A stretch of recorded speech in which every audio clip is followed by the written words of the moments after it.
أشهد أن لا إله إلا الله وحده لا شريك له وأشهد أن محمدا عبده ورسوله أما بعد فأعوذ بالله من الشيطان الرجيم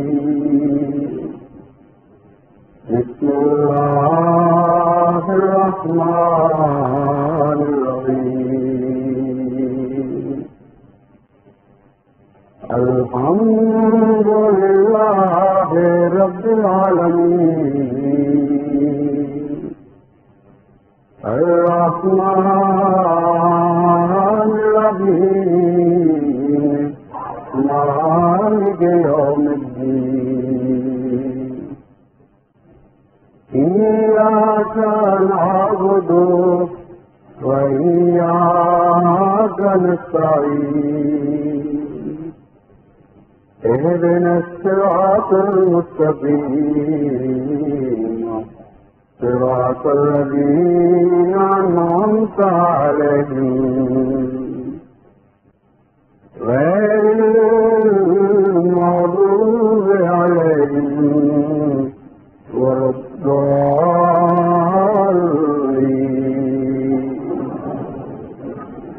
وإذا أنعمنا على الإنسان أعرضنا بجانبه وإذا مسه الشر كان يئوسا قل كل يعمل على شاكلته وربكم أعلم بمن هو أهدى سبيلا. یہ آیات کریمہ جو میں نے آپ کے سامنے تلاوت کی ہیں ان میں اللہ تعالیٰ بیان فرماتا ہے کہ جب بھی ہم انسان پر انعام فرماتے ہیں تو اس کی بدقسمتی دیکھو، اس کی محرومی ملاحظہ کرو کہ وہ ہمیشہ اجتناب کرتا ہے، اعراض کرتا ہے، منہ پھیر لیتا ہے، اور اس کی کوشش یہی رہتی ہے کہ مجھ تک میرے رب کا انعام نہ پہنچے. وَإِذَا مَسَّهُ الشَّرُّ، جب اس کے نتیجے میں اسے شدید مشکلات گھیر لیتی ہیں اور مصائب کا سامنا کرنا پڑتا ہے، کانا یئوسا، تو پھر وہ مایوس ہو جاتا ہے. تو کہہ دے کہ ہر شخص اپنی شاکلت کے مطابق عمل کیا کرتا ہے، اس کے مزاج، اس کے اخلاق، اس کی طرز فکر، اس کی طرز عمل کا ایک سانچہ ہے، اس کا ہر عمل اس سانچے میں ڈھلتا ہے اور اس کے مطابق اس سے اعمال ضرور پوری ہوتے ہیں. تو ان سے کہہ دے کہ تیرا رب ہی بہتر جانتا ہے کہ کس کی طرز عمل ہدایت کے زیادہ قریب ہے. جہاں تک دنیاوی انعامات کا تعلق ہے، انسان کو بہت حریص واقع ہوا ہے اور یہ ممکن نہیں کہ اس پر کوئی کرم کیا جائے، کوئی احسان کیا جائے تو وہ منہ پھیر کر بھاگے. یہاں کسی ایسے انعام کا ذکر ہے جس سے ہمیشہ انسان اپنی بدقسمتی میں محروم رہنے کی کوشش کرتا ہے، اور وہ نبوت ہی کا انعام ہے. بس معلوم ہوا کہ یہاں سب سے بڑے انعام کا ذکر چل رہا ہے، یعنی حضرت محمد مصطفیٰ رسول اکرم صلی اللہ علیہ وآلہ وسلم کی بعثت کا ذکر ہے. اور تاریخ انسانی کا خلاصہ یہ پیش کیا گیا ہے کہ یہ بدقسمت، یہ محروم جو اس عظیم شان نعمت سے منہ موڑ کر اور پیٹ پھیر کر بھاگ رہے ہیں، ان کے تو مقدر میں شروع سے یہی لکھا ہے، یہی ان کا سلوک ہوتا رہا ہے ہر نعمت سے. اس لیے اب اگر اس نعمت سے بھی یہ محروم رہ جائیں تو کوئی تعجب کی بات نہیں. لیکن جس طرح ہمیشہ یہی ہوتا آیا ہے کہ نعمت سے معرومی کے بعد انسان طرح طرح کی مصیبتوں اور مشکلات کا شکار ہو جاتا ہے، اور حضرت محمد مصطفیٰ صلی اللہ علیہ وآلہ وسلم کے منکرین بھی ایسی ہی مصیبتوں اور مشکلات کا شکار ہونے والے ہیں، اور زمانہ اس انکار کے نتیجے میں لازماً ہلاکت کی طرف جائے گا اور کوئی چیز اس کو بچا نہیں سکے گی، اور وہ ہلاکت اتنی خطرناک ہوگی کہ یہی منکرین اپنی آنکھوں کے سامنے اس ہلاکت کو دیکھیں گے اور ان کے دل گواہی دیں گے کہ اس سے بچنے کے لیے کوئی جگہ نہیں۔ کان یئوسا، وہ کلیتاً اپنی نجات سے مایوس ہو جائیں گے۔ فرمایا ایسی صورت میں کیا کرنا چاہیے انسان کو؟ اس کے متعلق اللہ تعالیٰ ہدایت دیتا ہے کہ دیکھو ہم نے انعام میں نبوت کے ساتھ ہی دو قسم کے طرز عمل پیدا کر دیے، ایک انعام پانے والوں کا طرز عمل ہے اور ایک انکار کرنے والوں کا طرز عمل۔ جہاں تک مومنین کا تعلق ہے ان کے لیے انعام پانے والے لوگوں کا طرز عمل ہے، یعنی سنت حضرت محمد مصطفیٰ صلی اللہ علیہ وآلہ وسلم ہے۔ اس سنت سے سرے میں بھی تم نے انحراف نہیں کرنا۔ انکار کرنے والے ہمیشہ کی طرح انعام پانے والوں کو دکھ دیں گے، طرح طرح کی مصیبتیں ان پر عائد کرنے کی کوشش کریں گے، ہر طرح ان کی مخالفت کریں گے، ان کے دل دکھائیں گے، ان کو ہر قسم کے عذابوں میں مبتلا کرنے کی کوشش کریں گے، لیکن تم نے اس طرز عمل سے سرے منہ بھی انحراف نہیں کرنا جو تمہاری شاکلت اس میں محمد مصطفیٰ کے نتیجے کے مطابق خدا تعالیٰ نے ڈھال دی ہے۔ وہی ایک طرز عمل ہے جو تمہارے لیے مقدر ہے، اس سے ہٹنا بدنصیبوں کا کام ہے، خوش نصیبوں کا کام نہیں، کیونکہ جو ہٹنے والے ہیں ان کے انجام کی پہلے ہی خبر دے گی۔ تو فرمایا کل یعمل علی شاکلتہ فربکم اعلم بمن هو اہدی سبیلا، یہ بات تو تقدیر الہی ظاہر فرمائے گی کہ وہ کون تھے جو نجات پانے والے اور ہدایت پانے والے ہیں، حضرت محمد مصطفیٰ صلی اللہ علیہ وآلہ وسلم کے پیروکار اور آپ کی سنت پر عمل کرنے والے یا اس سنت سے ہٹ کر مخالفانہ اور معاندانہ سلوک کرنے والے۔ بس جماعت احمدیہ کے لیے اس میں بہت سبق ہے۔ ہر قسم کے دکھ اور مشکلات اور مصیبتوں اور عناد اور گالیوں اور تکلیفوں کے مقابلے میں آپ کے لیے صبر اور رضا اور دعائیں کرنا اور اپنے دشمنوں کی بھلائی چاہنا، دکھ دینے والوں کے لیے دکھ محسوس کرنا، غصے کا کوئی سوال نہیں، ہمیشہ دل میں رحمت کے جذبات کو پرورش دینا اور رحیمانہ سلوک کرنا، یہ ہے ہمارے مقدر کی بات۔ اور اس سے ہٹنا نہ ہمیں دعا کرنی چاہیے کہ اس سے ہٹنا ہمیں نصیب نہ ہو، اور ہم میں سے کمزور انسان کے بھی پائے ثبات میں لغزش نہ آئے، اور وہ اس فلاح کے یقینی راستے پر ثبات قدم کے ساتھ قائم رہے، اور ہمیشہ اللہ تعالی ہم سب کو اسی راستے پر قائم اور دائم رکھے۔ دنیا میں بعض چیزوں کو مثالوں کی صورت میں واضح کیا جاتا ہے، اس طریقہ کار کو بھی ہماری زبان میں ایک مثال اور ایک کہاوت کی شکل میں بیان کیا گیا ہے۔ لوگوں کو سمجھانے کی خاطر میں وہ مثال ان کے سامنے رکھتا ہوں۔ کہتے ہیں کہ ایک دفعہ ایک گائے دریا پار کر رہی تھی تو ایک بچھو ڈوب رہا تھا، اس نے اپنی دم کے ذریعے اس کو اٹھا کر اپنی پیٹھ پر بٹھا دیا۔ جب وہ اگلے کنارے دوسرے کنارے پہنچی تو پیشتر اس کے کہ بچھو اتر کر خشکی کی راہ لیتا، اس نے اسے ڈنگ مارا۔ کہانی میں بیان کیا گیا ہے کہ ایک خرگوش ساحل پر بیٹھا یہ نظارہ دیکھ رہا تھا، اس نے گائے سے کہا تم بڑی بے وقوف ہو، ایسے ظالم ایسے موری کو نجات دی اور جانتی نہیں تھی کہ یہ تم سے ظلم کا سلوک کرے گا، نیکی کا بدلہ برائی سے دے گا۔ تو گائے نے جواب دیا کہ بھائی میں بے وقوف نہیں ہوں، میرے رب نے مجھے ایسا ہی بنایا ہے اور اس سے میں انحراف نہیں کر سکتی۔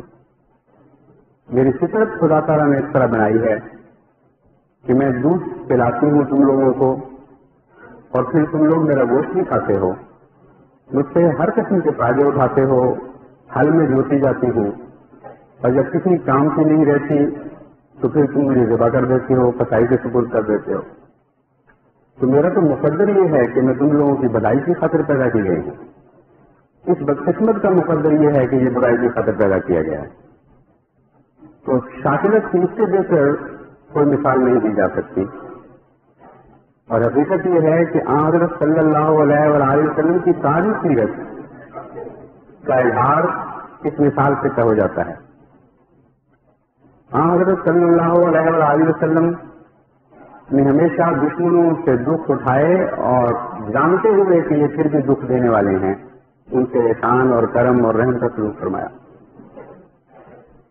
اور یہ ایک لمبی داستان ہے، اس وقت اس کے بیان کا موقع نہیں، گرمی کی شدت ہے، رمضان شریف کا بھی تقاضا یہی ہے. صرف یہ اشارہ کافی ہے کہ احمدیوں کے لیے صرف ایک نمونہ ہے، ایک ہی شاکلت ہے، ایک ہی قالب ہے، ایک ہی سانچہ ہے جس میں ہم نے ڈھلنا ہے، اور ہمیشہ ان کی دیواروں کی، اس چار دیواری کی حفاظت کرنی ہے اور اس سے باہر سرے منہ بھی قدم نہیں رکھنا. دوسرا پہلو شاکلت کا انفرادی ہے. اس عمومی سنت محمد مصطفیٰ صلی اللہ علیہ وآلہ وسلم کے دائرے میں رہتے ہوئے بھی ہر انسان کی ایک انفرادیت ہوتی ہے. ابو بکر بھی سنت محمد مصطفیٰ پر ہی چلنے والے تھے لیکن ان کا ایک اپنا رنگ تھا. عمر بھی تو سنت محمد مصطفیٰ پر ہی چلنے والے تھے لیکن ان کا ایک اور رنگ تھا. عثمان بھی سنت محمد مصطفیٰ ہی کے عاشق تھے لیکن ان کا بھی ایک اپنا رنگ تھا. اور علی بھی محمد مصطفیٰ ہی کے غلام تھے لیکن ان کا بھی ایک الگ رنگ تھا. کلو یعمل ولا شاکلت، وہ اپنی انفرادیت کی وجہ سے مجبور تھے کہ سنت کا جو تصور ان کے دل میں تھا اور ان کا ذاتی طالب سنت کو جس صورت میں قبول کر رہا تھا اسی طرح اس کو رنگ کو اپنے اندر اختیار کریں اور اسی طرز کو اختیار کریں جو اللہ تعالیٰ نے ان کی شاکلت کے اندر رکھ دی تھی. تو ایک ہوتے ہوئے بھی یعنی سنت محمد مصطفیٰ کے ایک ہی رنگ میں رنگین ہونے کے باوجود ہر ایک کا الگ الگ رنگ بھی تھا. جیسا کہ کہا گیا ہے کہ ہے رنگ لالو گل و نثری جدا جدا، ہر رنگ میں بہار کا اس بات چاہیے. تو محمد مصطفیٰ صلی اللہ علیہ وآلہ وسلم کے اشاعت نے ہر رنگ میں بہار کا اس بات کیا. اور ویسے بھی یہ ناممکن تھا کہ حضور صلی اللہ علیہ وآلہ وسلم کی سیرت کا بحر ذخار کسی ایک وجود میں اکٹھا ہو جاتا. اتنا ہی بڑا ظرف بھی تو ہونا چاہیے تھا. اس لیے اپنی اپنی توفیق، اپنی اپنی حیثیت، اپنی اپنی شاکلت کے مطابق لوگوں نے آپ کے اشاعت میں محمد مصطفیٰ صلی اللہ علیہ وآلہ وسلم کے رنگ پکڑے. جو لوگ اس فرق کو ملحوظ نہیں رکھتے وہ بعض دفعہ نادانی میں خلفاء کا ایک دوسرے کے ساتھ مقابلہ شروع کر دیتے ہیں. اور ہمیشہ یہ چلتا آیا ہے. حضرت ابو بکر صدیق رضی اللہ تعالیٰ عنہ کے بعد حضرت عمر کی زندگی میں ان کے ساتھ بعض نادانوں نے مقابلے کیے کہ جی وہ تو یوں کیا کرتے تھے، وہ تو یہ ہوتا تھا، آپ یہ کرتے ہیں اور آپ یوں کرتے ہیں. اسی طرح حضرت عثمان کے سیزر کے دور میں حضرت عمر سے مقابلے شروع ہو گئے اور حضرت علی کے دور میں حضرت عثمان رضی اللہ تعالیٰ عنہ سے مقابلے شروع ہو گئے رضوان اللہ علیہم. اور لوگ نادانی میں یہ نہیں سمجھتے کہ کلو یعمل علی شاکلت فربکم وربکم عالم بمن هو اهدی سبیلا. تم لوگ تو نادان ہو، تم ناواقف ہو، جاہل ہو، تمہیں کچھ پتہ نہیں کہ کس کا عمل کیوں ہے اور طرز عمل کس لیے اختیار کی جا رہی ہے. یہ بندے ہیں، مجبور ہیں اس فطرت کے مطابق جو اللہ تعالیٰ نے ان کو عطا فرمائی. یہ اللہ ہی بہتر جانتا ہے کہ انہوں نے اپنی شاکلت کے اندر رہتے ہوئے صحیح قدم اٹھایا یا غلط قدم اٹھایا. بندہ واقف ہی نہیں ہے ان افراد سے، وہ دل کے حالات کو، نیتوں کو نہیں جانتا. اس لیے اس کا کام نہیں ہے کہ وہاں زبان کھولے جہاں زبان کھولنے کی اس کو مجال نہیں، جہاں زبان کھولنے کے لیے اس کو مقرر نہیں کیا گیا. اس لیے میں جماعت احمدیہ کو نصیحت کرتا ہوں کہ وہ ایسی لغو دلچسپیوں سے باز رہیں. کسی کے کہنے سے کسی خلیفہ کے مقام میں، اس کے منصب میں کوئی فرق نہیں پڑے گا. جو فرق پڑے گا اور پڑتا ہے وہ صرف اللہ کی نظر میں ہے، اور وہی بہتر جانتا ہے کہ کسی نے اپنی استعداد کے مطابق پورا استفادہ کیا کہ نہیں. بعض دفعہ استعدادوں کے مختلف ہونے کے نتیجے میں مختلف طرز عمل رونما ہوتے ہیں، اور اس کے باوجود بظاہر ایک کم نتیجے کو ایک بظاہر زیادہ نتیجے پر فوقیت دے دی جاتی ہے۔ مثلا ایک شخص کو اللہ تعالیٰ نے استعداد عطا فرمائی ہے کہ وہ دنیا کا بہترین دوڑنے والا بن جائے، اور وہ استعدادوں کو ضائع کر دیتا ہے۔ وہ بہترین تو نہیں بنتا، لیکن اپنے ملک کا بہترین کھلاڑی بن جاتا ہے۔ اور ایک انسان کو زیادہ سے زیادہ یہ استطاعت ہے کہ وہ اپنے ضلع کے اندر اول آئے اور ضلع کے اندر سب سے بہترین دوڑنے والا شمار ہو، اور وہ ساری طاقتیں استعمال کر کے اپنے ضلع میں اول آ جاتا ہے۔ تو انسان کو کیا پتا کہ کس کی استعداد کیا تھی، اور کون خدا کی نظر میں اپنی استعدادوں کو کمال تک پہنچا کر ان کے نقطۂ منتہا تک پہنچ گیا ہے۔ یہ چھوٹی سی مثال میں نے اس لیے دی ہے کہ اپنی لائمی اور جاہلیت کو سمجھنا چاہیے، اور تقاضا یہ ہے انکساری کا اور اپنے مقام بندگی کو سمجھنے کا کہ انسان ان معاملات میں دخل نہ دے جو اللہ کے معاملات ہیں، اور اللہ کے معاملات کو اللہ پر رہنے دے۔ بندے کا کام یہ ہے کہ استغفار سے کام لے، دعائیں کرے، اور دعاؤں کے ذریعے من حیث الجماعت ساری جماعت اپنے وقت کے خلیفہ کی کمزوریوں سے پردہ پوشی کی دعا کرے، اللہ تعالیٰ سے دعا کرے کہ اللہ تعالیٰ اس پر رحم فرمائے، اور جتنی بھی استطاعت اس نے بخشی ہے اس استطاعت کے بہترین استعمال کا موقع اس کو عطا فرمائے، تاکہ اس کی رضا کی نظر پڑے اس پر۔ اور اگر آپ کے خلیفہ پر آپ کے اللہ کی رضا کی نظر پڑے گی تو میں آپ کو یقین دلاتا ہوں کہ ساری جماعت پر اللہ کی رضا اور محبت اور پیار کی نظریں پڑیں گی۔ اللہ تعالیٰ ہمیں اس کی توفیق عطا فرمائے۔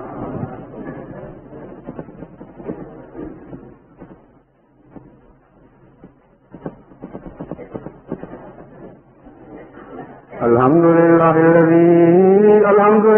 نحمده ونستعینه ونستغفره ونؤمن به ونتوکل علیہ ونعوذ باللہ من شرور انفسنا ومن سیئات اعمالنا ومن يهده الله فلا مضل له ومن يضلله فلا هادي له ونشهد أن لا إله إلا الله وحده لا شريك له ونشهد أن محمدا عبده ورسوله عباد الله رحمكم الله إن الله يأمر بالعدل والإحسان وإيتاء ذي القربى وينهى عن الفحشاء والمنكر والبغي يعظكم لعلكم تذكرون اذكروا الله يذكركم وادعوه يستجب لكم ولذكر الله اکبر۔ اب آپ صفحے درست کر لیں، لاؤڈ اسپیکر کی آواز نہیں آ رہی تھی جی، لاؤڈ اسپیکر سے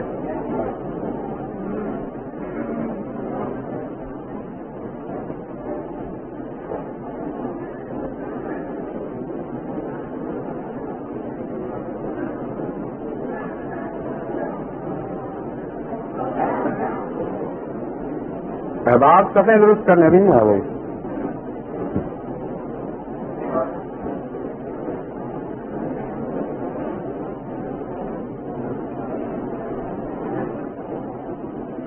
یہ جنریٹر پہ نہیں چل رہا تھا؟ نہیں، پہلے جنریٹر پہ نہیں تھا؟ اگر نہیں تو پھر وہ تقدیر کا انتظام کر لیتے ہیں۔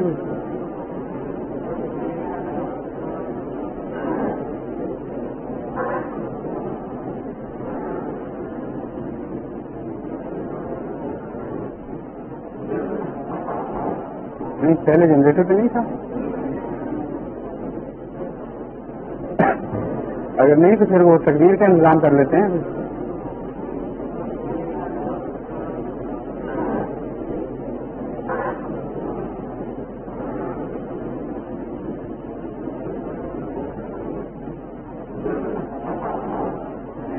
اب آپ صفحے درست کریں اور یاد رکھیں کہ حضرت صلی اللہ علیہ وآلہ وسلم کے دو احکامات کو ہمیشہ ملحوظ رکھا کریں. ایک صفحے سیدھی ہوں اور دوسرے بیچ میں خلا نہ ہو. گرمی کا تقاضا تو یہی ہے کہ کھلا کھلا کھڑے ہوں، لیکن دین کا تقاضا یہ ہے کہ اکٹھے مل کر کندھے سے کندھا ملا کر کھڑے ہوں. بس جب آپ نے عہد کیا ہے کہ میں دین کو دنیا پر مقدم رکھوں گا تو ان چھوٹی چھوٹی باتوں میں بھی آزمائش ہوتی ہے. ہر مقام پر چھوٹی ہو یا بڑی دین کو ہمیشہ دنیا پر مقدم رکھیں. کندھے سے کندھا ملا کر کھڑے ہوں، صفوں میں خلا نہ ہو اور صفیں سیدھی ہوں.